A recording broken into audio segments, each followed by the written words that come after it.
I want to give a message directly to the people who are watching this right now. You that have stood up courageously to ask for petitions to circulate, I can't thank you enough. On behalf of all the citizens of Michigan, thank you for your courage in doing so.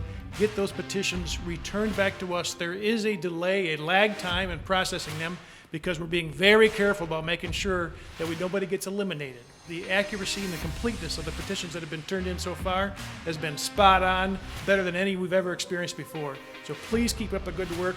Get them sent in to us so we can process them, and we'll get this thing done and wrapped up quickly.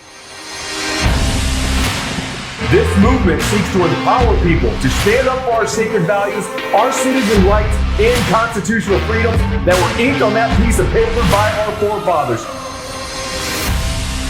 Shining a light on the darkness of today's challenges. This is the Lantern Podcast.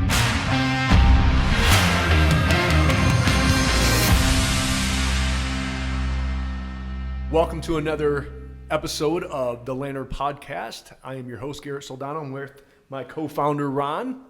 Ron Armstrong here. Great to be with you and with us both today. We wanted to join for a roundtable discussion with Senate Majority Leader Mr. Mike Shirkey. Welcome again, Mike. Thank you, Ron. Thank you, Garrett. Nice to meet you finally in person. Yes, sir. Thanks for all the work you've been doing. Appreciate I've been looking forward to this for a couple of weeks now. So Good. Welcome. you guys have been doing fantastic work. Yeah, and that's spreading the truth across the state of Michigan, letting people know that what they see in some of the media is not quite accurate. Yeah, and you guys continue to do that, please. Continue just to tell the truth, right? That's right. That's all you got to do. That's all you can do. So, yeah, I appreciate it, but I wish we could take the credit, but as Ron would say, it's about we the people. And Amen. They're the ones getting it done. Yep. So only about three and a half weeks ago, we got together. And since then, we passed within a couple of weeks 100,000 signatures that had been verified, quicker than it had ever been done in the state of Michigan's history in an initiative like this because of the people. And here we are just a couple weeks after making that announcement. And today, we're going to be able to announce that we have passed the 200,000 signature mark. By the time this podcast hits, we will have done some lives on that.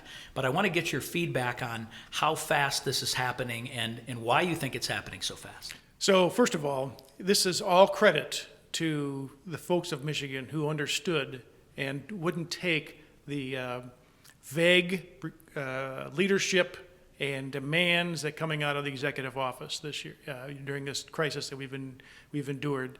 People of Michigan have stand up, based on your encouragement and your exhortations, and have banded together to generate a level of energy that has never been seen before in Michigan. And that is really the recipe for what has provided this unbelievable results in such a short period of time. I predict that the first 100,000, this was the true facts, about 3 weeks. Took about 2 weeks to get the next 100, and I think we'll see the next 100 in about 10 days. And I would agree with that because the momentum that you're seeing on social media right now, especially with the Unlock group that we have going on, it just continues to build. Well, and I want to, give it a little background. I said we were talking just a little bit ago that on July 10th, I held the first ballot in my hand. They hadn't even been mailed, and they were bulk mail, as you know. Mm-hmm. Some took a week and 2 weeks to get delivered, especially to the outlying areas. At that time, we had been trying with our group to say, could we possibly get 20,000 people to agree to be circulators? Right. We knew we'd have 20,000 that might want to sign, Yes. but we didn't know. But we said, look, you've done this before. We've released the swarm and said, can you do this? But this was a different level. This takes a different boldness to go out and sit on a corner out in your front yard in a park, make signs, and be able to say, take the power away. We want to give the power back to the people. And that's what we offered them, and we gave them a vision, and we gave them a challenge. But I didn't honestly anticipate us going past it the way we have. The latest numbers that I have on just the Stand Up Michigan side from our group are just under 46,000 of the Stand Up Michigan people have signed up under our banner alone, not with the Facebook ads and other things that have gotten tens of thousands of more. Right. That is an unbelievable thing that I never comprehended would happen, but I do know the people are that angry. That manifests the difference between when you inform and inspire folks versus mandate and dictate and threaten folks. And you guys were just spot on, informing and inspiring. Then all you got to do is stand back and let people go, because that's precisely what the energy that you tapped into. And that's what you just said. That's leadership. That's I right. mean, that's the core of leadership. And just to make sure that everybody's aware, that's petition kits, correct? Those are petition kits, so there's 4 per. I mean, that that's- would be 200,000 petition kits with potentially 2 million Chills. signatures that are already there, and that's besides the tens of thousands that have gone out individually to county hubs and things like that. And you're right, Ron, about the courage it takes to go up and set up a flag and set up a stand and set up a table, and we've seen it most recently when some of the doggers have showed up threatening people who are collecting signatures. And I've been very proud of the fact that those have all been handled, properly. And, but that we're going to continue to feel that headwind. But a headwind, when you're taking off and when you're landing, is very helpful. Yeah, it's It's true. very helpful. And that's one thing that we continue to get gifts on this movement with energy, on the things that they come out and say and the untruths that they come out and say to try to stop the momentum. But people are starting to see through that. And one of the biggest things when we go to any rallies or our freedom festivals, which we are now going to be calling a protest to freedom, because of the backlash that we're getting from their side there with not allowing us our right to assemble. But so many people come up and they say, thank you for allowing us to have a fight in this, that they feel like every signature they get, they're fighting back. They're fighting back against this tyranny. And that allows them to feel a part of something. And that's what the whole point of a grassroots movement is right there, to be involved and be active. And as we activate them, it just gets bigger.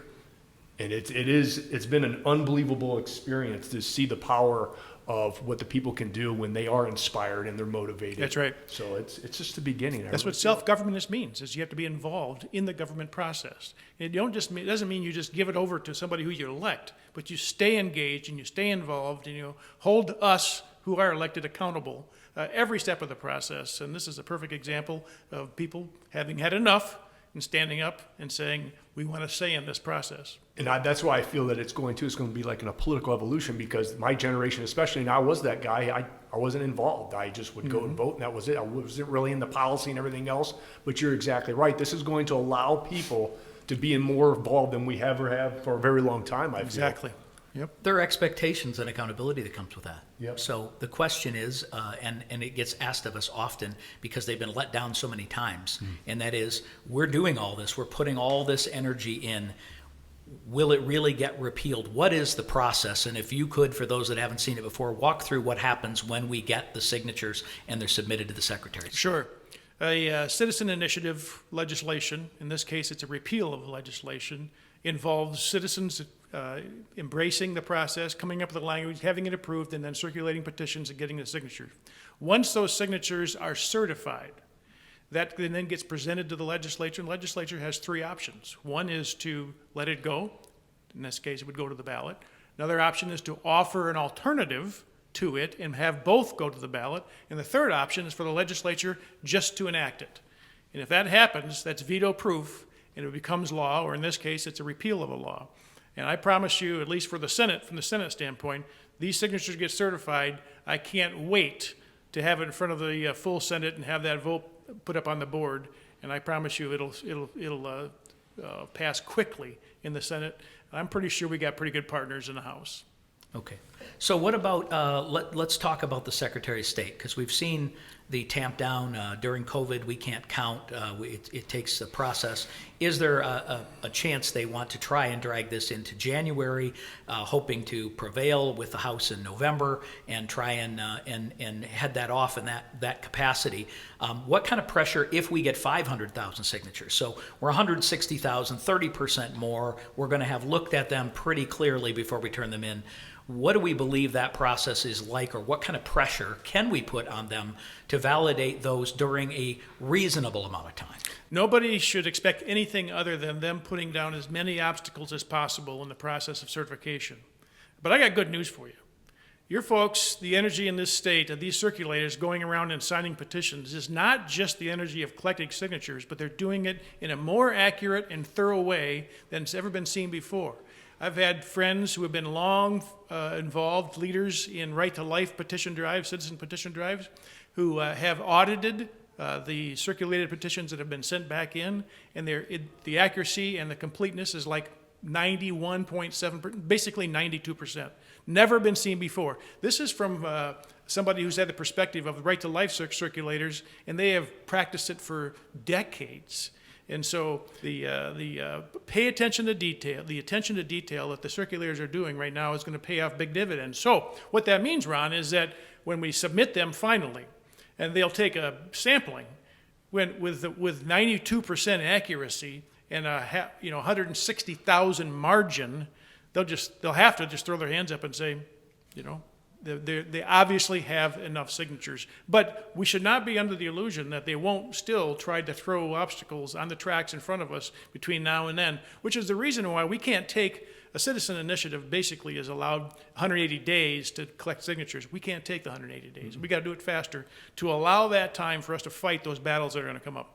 Absolutely, and just kind of like what you just said with the battle is, the article that came out earlier today, and then the email that the Keep Michigan Safe campaign is putting out, and I would like to just go into that a little bit on some of the things that they're telling people, and that's one thing that we pride ourselves on with our movement is constantly giving our people up-to-date, accurate, and truthful information from the data at what we have currently, because this data changes. Yep. Medical research can change. So one of the things that is going and circulating right now in the Keep Michigan Safe, it says the new Republican-led petition drive, Unlock Michigan, would strip Governor Whitmer of her emergency powers and undermine her ability to keep us safe.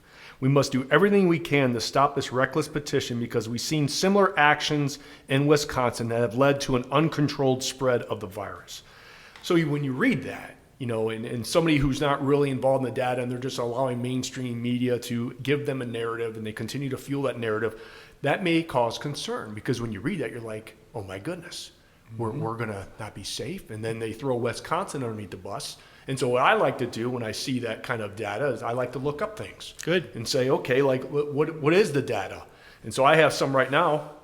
Wisconsin, their current deaths per 1 million is 178 per 1 million. Michigan is 660 per 1 million. They have 8,500 active cases. Michigan right now has 28,379 active cases. And let's talk about the thing I've been very passionate about because I've been on my soapbox even before this movement started about a lot of this stuff didn't make sense. And I always said from the very beginning that the decision-making process of this elected official, our governor, can't be bigger than what's going to happen from the catastrophic consequences of excessive quarantine and lockdown and destroying businesses. Because this stat, I think, hits home to a lot of Michiganders and a lot of Americans when you look at the unemployment rate. 8.5% in Wisconsin, and we're at 14.8%. And so when you read that and then you look at the data, that's an untruth. And I feel as Michiganders, as Americans, we just want to be told the truth. And so that empowers us to be able to make the best decision for not only ourselves, but for our family. And that's what they're not doing. It's constantly fear-mongering. It's a constantly surge in cases. Right. You hit the nail on the head when you said fear-mongering. That's been the theme from day one. Giving people information and inspiring them to act is really what leadership is about. And that has been missing from the very beginning. Those comparisons are, at the very best, apples and oranges. I'm not even sure they're that close in comparison cases. So, Garrett, you're dead on your challenging of those kinds of data. And if that's all that they could find was a comparison to Wisconsin and didn't think that anybody could look that up, that's the part that's crazy to me, is to believe somebody's just going to take that. And by the way, they're fundraising big time off of these emails. Well, when you paint a picture of fear, fear is a great motivator. Yep. Not necessarily a positive motivator, but a great motivator. And it causes people, when they see it dosed out day after day, hour by hour, to stop thinking for themselves. And then they don't do the fact-checking. They don't do the questions of, I'm not sure that's accurate.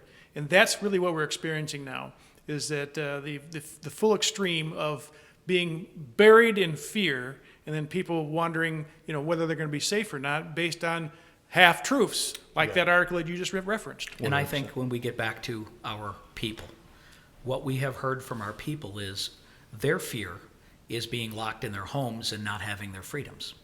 Their fear is not being able to go to work or open their business, or if they open their business, they have restrictions that change on a weekly basis that they can't keep up with. The fear is that their employees won't come back to work because they're paid more to stay home than they are in order to go to work. Their fear is that they're going to lose something that for some of them has been decades and generations in the making. And their fear is that there also are emotional issues for those that are stuck at home, for children and child abuse and suicide and other things that nobody wants to talk about. But we're hearing those, we read those stories from the people, and part of this energy is because the fear of the virus is a lot less to most of these people because they know they can do both things. They can be safe here, but they can still be able to have their civil liberties there and be able to operate their lives normally and be able to choose what they choose or want to do, where they want to go, where they want to shop, where they want to eat, and how they want to run their lives. Ron, in the last interview we had, we talked about this, and that in the very beginning, when we were all operating with minimal information, I think we were pretty lockstep in having to take some action. Absolutely. But by about the middle of April, when we discovered that there were people across the state, the nation, and the world who have learned to not be in fear of it, but learn to live with it and manage it, that's when the divergence occurred, and that's when efforts like Stand Up Michigan and others have been so helpful and so important. And we're still on that divergent track right now. I mean, a governor loves to be able to govern via executive order and not have to get any input from the elected officials that represent the rest of the people of Michigan. And even though you just made that statement about what she's doing to the president right now, why isn't he working with the legislature? Yeah, she was very quick to criticize President Trump for how dare you attempt to take unilateral action without involving the Congress. And the hypocrisy there, because that's precisely what we've endured, for the last few months. And we should be able to just say then that if the president didn't take these actions and he did work with Congress, it would be dangerous, irresponsible, and foolish to work with Congress. Am I not right? That is exactly what she said. And if you look at everything from what she said to the letters from the UAW to the Keep Michigan Safe campaign, all of them have used exactly the same words: dangerous, irresponsible, and foolish to believe what? That the people and that the legislative people that have been elected and to represent the people shouldn't have a say or be able to. That's foolish to believe we shouldn't have checks and balances. That's exactly right. And if movie theaters or bowling alleys or gyms or skating rinks were unionized, they might have a chance. I'm going to piggyback on what you just said with the unionized. So another question I was asked of her the other day during her press conference was about the schools and regarding the decision-making process of schools opening. And I was like, hey, here we go. That's a good question. And her response was the classic double standard that you see today. And she says the one-size-fits-all determination coming out of Lansing is not going to be the wisest on how to proceed. And I was like, wait, what? But you're going to allow the school districts to come up with their own plans, but you're not going to work with the legislature.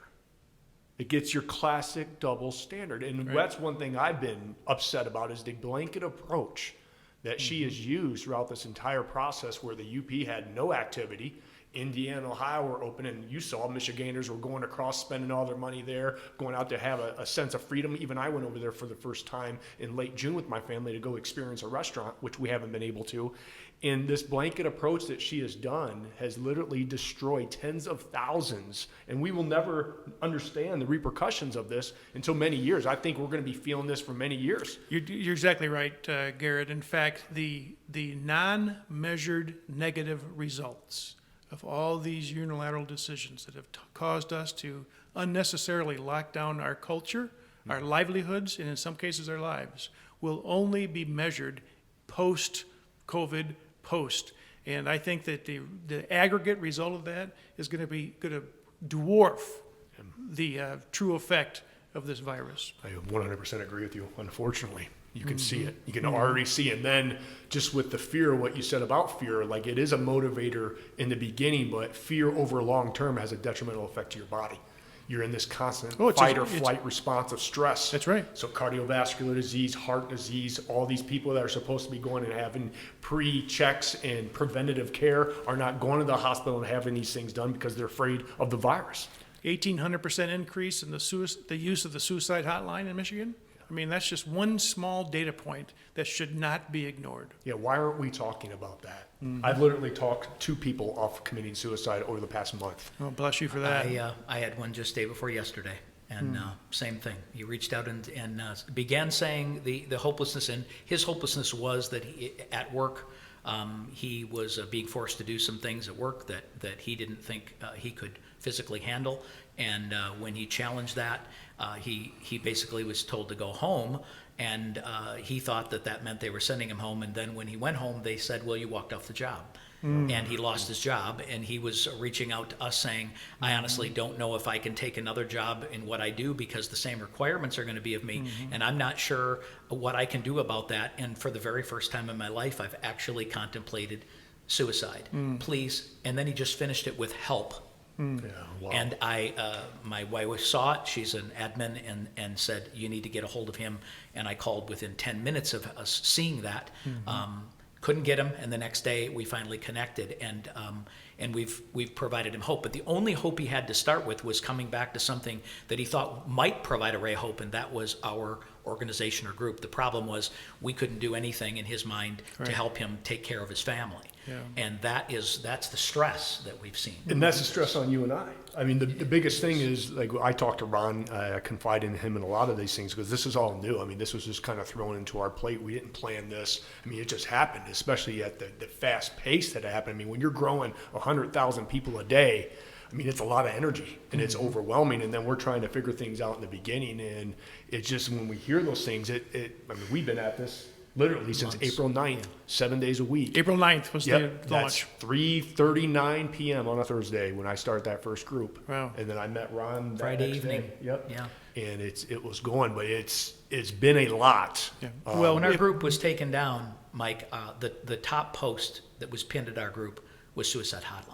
Is that right? It wasn't anything about a virus. It was suicide hotline because at that time we were receiving huge numbers because people were saying every time they had hope that this was the end date, it would get extended. Right. And they The didn't goalpost got know what moved. that meant. They couldn't get through unemployment, all of those issues. Speaking of that, I want to let you finish with that, but have we had any gains in the unemployment agency being able to do its job? Yes, it has improved. It's got a long ways to go yet. But, even them, they have not opened up all the offices they need to open regionally. And so there's still this gap of service. But I have to give them a little bit of credit. It has improved. Desperately needed because we have people that have been 16 But if you give weeks. them long enough, they have to improve because it can't get any worse. Yeah, absolutely. And I think this is the biggest thing too, is what we're doing right now is giving people hope. Well, that's was going to be my next point, and that is that one of the best antidotes to fear is hope, and one of the best ways to achieve some level of hope is to give people something that they feel like they can control, and that's what's happened now is that we've given people a vehicle in which they can feel like, okay, I've got a say in this process, and then they see the aggregate of the energy and the numbers of people that are responding. That just builds more hope, and that's one of the best antidotes you can have for fear. One of the latest articles that was written just came out yesterday says that the Republican sneak attack on Michigan's mask mandates could be devastating, but it basically goes on in here, repeats the same words as dangerous and irresponsible, but what it says is it's called a sneak attack. And when it mentions in here, it talks about the paid circulators and whatever else. And I, again, don't know who's reading this or who's writing this, but what I can say to all of you out there is there isn't any sneak attack involved. Nope. This is 45 or 50,000 citizens who on their own are taking action to take back control of their government and their country in some ways. We are rising to the challenge, and there's nothing that's sneaky about it. It is a full frontal attack. And we've been talking about it for 4 months. Well, when you have thousands of postings on social media every weekend for signing events, I don't know how anybody can call that a sneak attack. Yes. This is fully open, full light on it, and nobody's hiding anything. The language was approved in record time as well. One sentence for a citizen petition is pretty succinct. So nobody can call this anything but fair, open, with a full daylight on it. And this is not a Republican or Democratic issue. No. I don't care who wrote the language or approved the language, though we were involved in making sure it was simple because we needed both our people and we needed confidence that it was going to make it through that first hurdle. However, this is about all of us in Michigan. If this was a Republican governor who was unilaterally doing this, Absolutely. I would be sitting here the same. You darn right we would be. I sell it as good governance. It's not partisan. It happens to be a current serving Democratic governor who is taking advantage and abusing an interpretation of an old law. But this could apply. I'm equally fearful of a rogue Republican governor being able to do something similar now that we've got this precedent set by this current governor. And so this is a good governance issue, not a partisan issue. And legally, I can tell you, if this gets challenged, which they always try to, there has never been in the state of Michigan a true citizens initiative that is more citizens initiative than this one, ever. I'm into that. And when you see the pictures, the videos, the amount of people that ordered these, I want any judge who sits there to say, if this isn't about and from the people, Absolutely. what has ever been? And it opens the door again to having conversation on which this country was founded. You should never have, obviously we're all in agreement, the unilateral person making all these decisions. This allows us to open up the table again, to have conversations. And sometimes, guess what? Difficult conversations, but they need to happen. And we all need to work together. So this does not take away a governor's ability to claim a declaration or declare a declaration of emergency. But what it does do is once we repeal this law, it makes sure that after a period of time that the people's voice is heard if it's going to be continued. And that's what's missing right now. And that is the 1976 law, correct? That's correct. And that's the 28-day state of emergency. 28 Yep. days, yep. And that would have allowed, honestly, again, you guys extended. I didn't agree with it the first time, That's only correct. because I was looking at the signs and data that she was hiding. I was getting leaks, some information to say, this emergency doesn't exist. That's the difference. She claimed in March, if you watch the emergency order press conference, whatever, that it was to take care of and prepare the health systems, have the PPEs, the medical staff in place, be able to have the ventilators, the things to handle the care of the sick. It wasn't to control people from getting it. We wanted to bend the curve. By that mid-April, we were hearing of the hospitals emptying out. We were hearing of not being able to do normal procedures. And that's another one we're not going to know of for decades, is how many people. We started hearing people not going to the hospital or not going to the doctor for things that they really needed because they were locked down. And those are going to now manifest themselves as chronic or health problems that may even be death. Yep. As far people not getting their cancer treatments, et cetera, or more importantly, not getting diagnosed to having cancer and waiting too long to have it addressed. 100%. So we have only a certain number of weeks until we have another election. The Senate is put. There's nobody up for the Senate for election this year. We're a four-year Just letting you cycle, know, so four-year we're cycle. right. So just so the people know, the House, they are all up for re-election. The primaries are done now. And my challenge would be, specifically for this particular issue that we have here, is would you vote to repeal this law if and once the citizens get it to you? And I think everyone should be asking that question of both candidates running in their office, because if they say no, what my question is then is, why are you running? Absolutely. If you do not believe you should have a say, if you believe it would be dangerous, irresponsible, or foolish, if you were to be involved in the decision-making representing your constituents, then why are you running, or what difference does it make? You have succinctly stated exactly the kind of approach that voters should employ in determining who they should be voting for in this next election cycle. And if Democrats and Republicans alike, if any one of them say that they will support this repeal, then you look at the other issues that they stand for. But this should be the first one, because it literally says, when I get there, do I have anything to say about things? Absolutely. So, Mike, I appreciate your time being with us again. I'm hoping we can do this maybe one more time through this process. It's going to happen quick, so we might have to do it within a few weeks. But this is a big election cycle. There's a lot of things going on, and I can't tell you how. Let's get to the 340,000 number, and then we're working on the margin past that. And let's have another podcast around that time. But I want to give a message directly to the people who are watching this right now. You that have stood up courageously to ask for petitions to circulate, have set up your stands and your flags and your tables, have taken some of the abuse. I can't thank you enough. On behalf of all the citizens of Michigan, thank you for your courage in doing so. get those petitions returned back to us. There is a delay, a lag time in processing them because we're being very careful about making sure that nobody gets eliminated. And by the way, I want another compliment to you, and that is the accuracy and the completeness of the petitions that have been turned in so far has been spot on, better than any we've ever experienced before. So please keep up the good work. Get them sent in to us so we can process them, and we'll get this thing done and wrapped up quickly. Go ahead, Garrett. I think that you can't end on a better note than I don't want to follow that. that. It is. You guys have a great day. Keep up what you're doing, and I appreciate you very much. We appreciate you. So thanks for tuning in to another episode of the Lantern Podcast. Until next time, folks.